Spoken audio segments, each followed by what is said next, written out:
Hello students, इस lecture में हम इक्विवेलेंट पाइप के बारे में थोड़ा सा डिस्कशन करेंगे। तो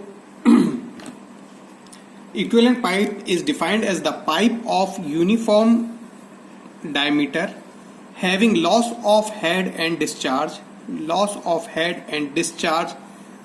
equal to the loss of head and discharge of a compound pipe consisting of several pipes of different lengths and diameters। इसका कहने का मतलब ये है कि यदि कोई कंपाउंड पाइप है जिसमें बहुत सारी पाइप्स लगी हुई हैं, एंड टू एंड लगी हुई हैं, और तो वो जो पाइप्स अलग अलग डायमीटर की अलग अलग लेंथ की लगी हुई हैं, उसको यदि हम एक रिप्लेस करना चाहें एक पाइप से जिसका एक यूनिफॉर्म डायमीटर हो और एक उसकी एक कुछ लेंथ हो, then it is that pipe is known as equivalent pipe.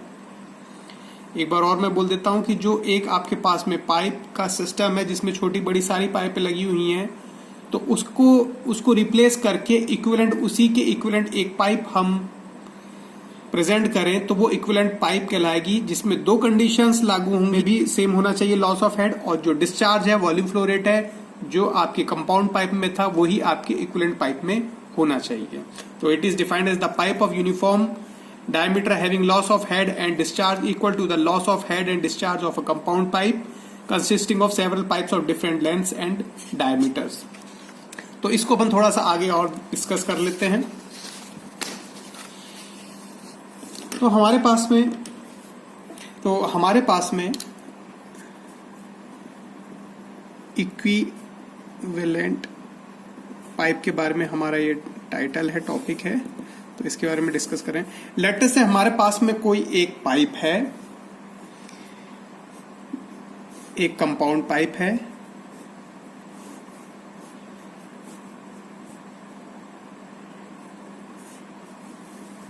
जिसमें पहली वाली पाइप जो है पाइप 1, पाइप 2, पाइप 3, ऐसी n नंबर ऑफ पाइप्स हो सकती हैं, 3 से ज्यादा भी हो सकती हैं। हम 3 के एग्जांपल से इसको समझने का प्रयास कर रहे हैं। पहली वाली पाइप 1, दूसरी पाइप 2, तीसरी पाइप 3, इसका डायमीटर D1, इसका पाइप D2 और इसका डायमीटर D3। तो ये हमारे 3 अलग अलग डायमीटर हैं इस पाइप के। तो इस पाइप को हम रिप्लेस करना चाहते हैं एक किसी यूनिफॉर्म डायमीटर की पाइप से, जो same head difference compound pipe में हो वही इक्विवेलेंट पाइप में हो, और साथ ही साथ में जो इसमें वॉल्यूम फ्लो रेट डिस्चार्ज है वही इसके अंदर हो। तो इससे हम इसको रिप्लेस करना चाहते हैं। This is called as equivalent pipe. This pipe is called as equivalent pipe, जिसका कोई एक यूनिफॉर्म डायमीटर हो, अलग अलग डायमीटर नहीं, सिर्फ एक डायमीटर हो और एक कोई इसकी लेंथ हो, उससे हम रिप्लेस करना चाहते हैं। This is called as equivalent pipe. अब इसमें यहां पर अपन देखें, पहला इसमें जो हेड लॉस है, आपको पता है मेजर हेड लॉस होता है फ्रिक्शन के कारण, तो डार्सी-वाइसबैक इक्वेशन लगेगी तीनों पाइप्स में।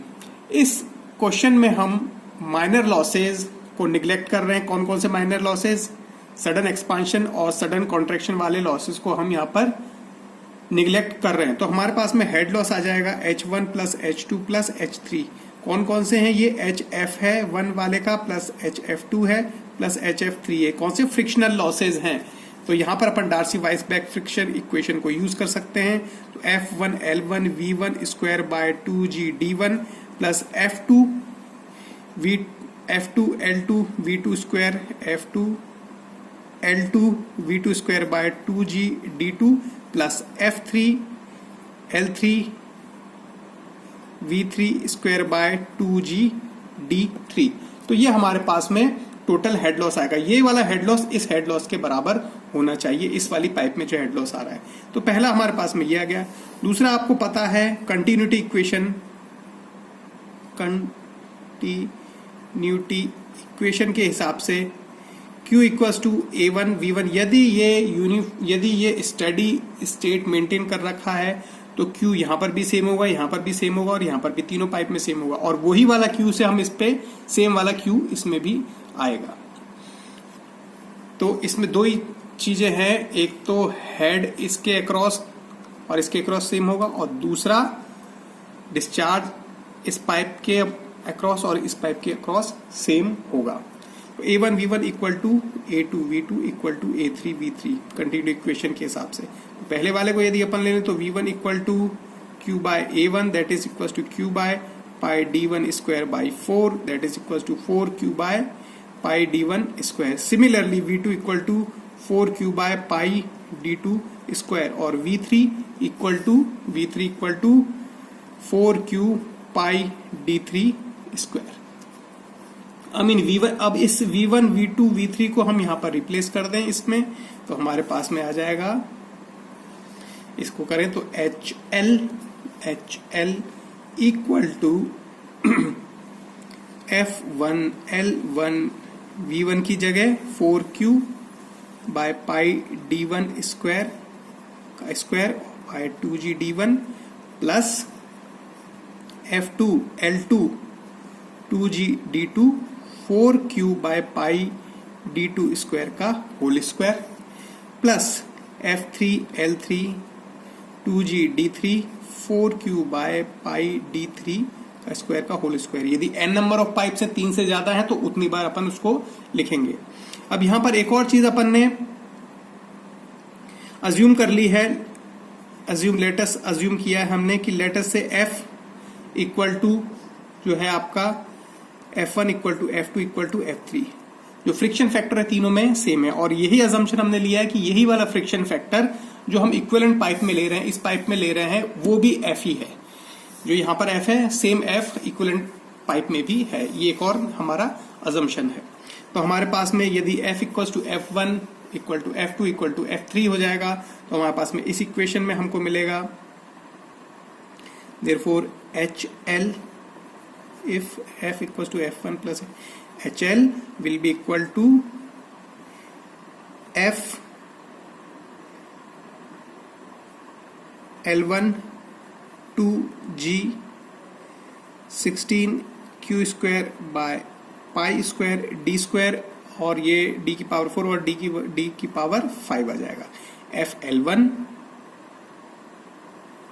2G 16Q square pi square D1 की power 5 plus F L2 by 2G 16Q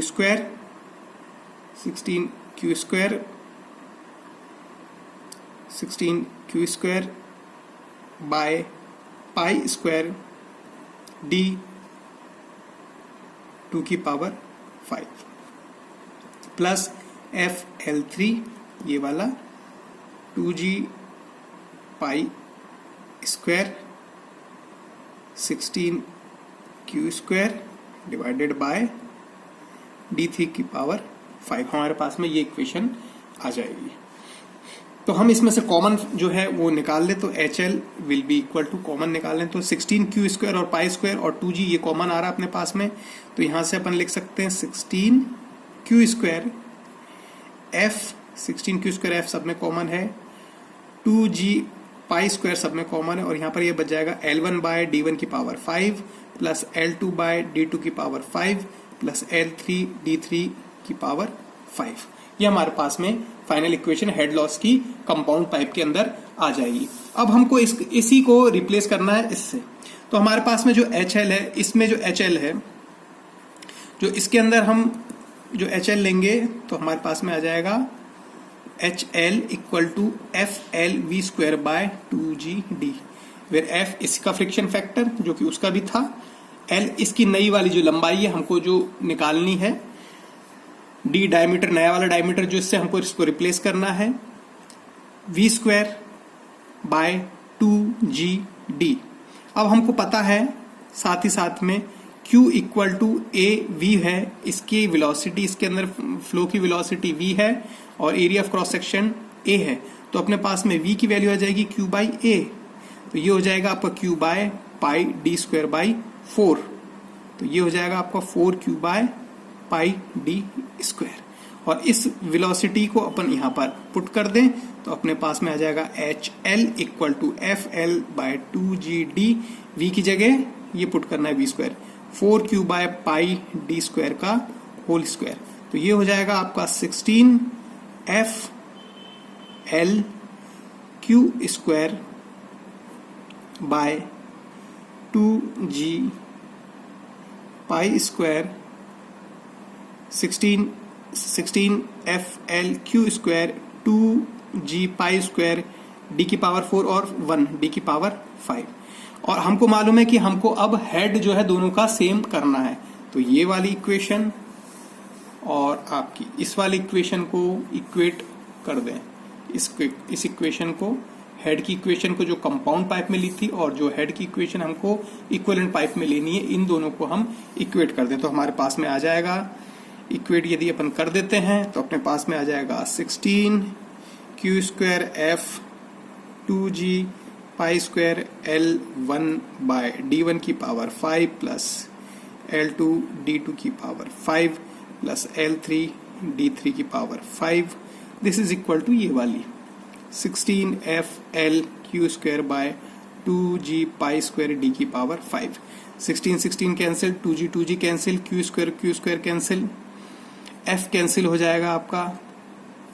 बचेगा क्या आपके पास में, पाई स्क्वायर भी कैंसिल, L1 बाय D1 की power 5 plus L2 bye D2 की power 5 plus L3 upon D3 की power 5 equal to L by D की पावर 5। ये आपके पास में इक्वेशन आ जाती है। ये इक्वेशन आपके पास में आ जाती है। इसको अपन चाहे तो उल्टा भी लिख सकते हैं, L अपॉन D की पावर 5, इसको यहाँ और इसको यहाँ, equal to L1 by D1 की power 5 plus L2 bye D2 की पावर 5 प्लस L3 D3 की पावर 5। तो ये आपके पास में इक्वेशन फाइनल आ जाती है। यदि n नंबर ऑफ पाइप्स होंगी तो यहाँ पर L4, L5, L6 जितनी भी हैं उनको यहाँ पर अपन जोड़ सकते हैं। This equation is called as Dupuit's equation. Dupuit's equation. अब हम देखें यहाँ पर जो हमारे पास में एक कोई सिस्टम ऑलरेडी था, कंपाउंड पाइप ये थी, जो एक कंपाउंड पाइप थी, उसका हमको L पता है, D पता है, L1 D1, L2 D2, L3 D3, हमको L1 D1 पता है, L2 D2 पता है, L3 D3 पता है। अब हम यदि इसको रिप्लेस करना चाहते हैं इस नई पाइप से, तो यदि हमारे पास में गिवन लेंथ होगी तो हम कि इस लंबाई की हमको पाइप चाहिए तो हम उसका डायमीटर निकाल सकते हैं।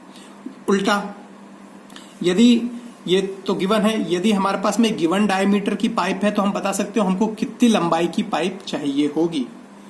तो हम दोनों तरीके से L यदि D यदि हमको दे रखा है कि इतने डायमीटर की पाइप चाहिए तो आप L निकाल सकते हैं, और यदि L दे रखा है कि इतनी लंबाई की पाइप चाहिए तो कितना डायमीटर चाहिए वो निकाल सकते हैं। किसके लिए, यदि हेड लॉस और Q, हेड लॉस और डिस्चार्ज दोनों सिस्टम्स का सेम होगा। Thank you.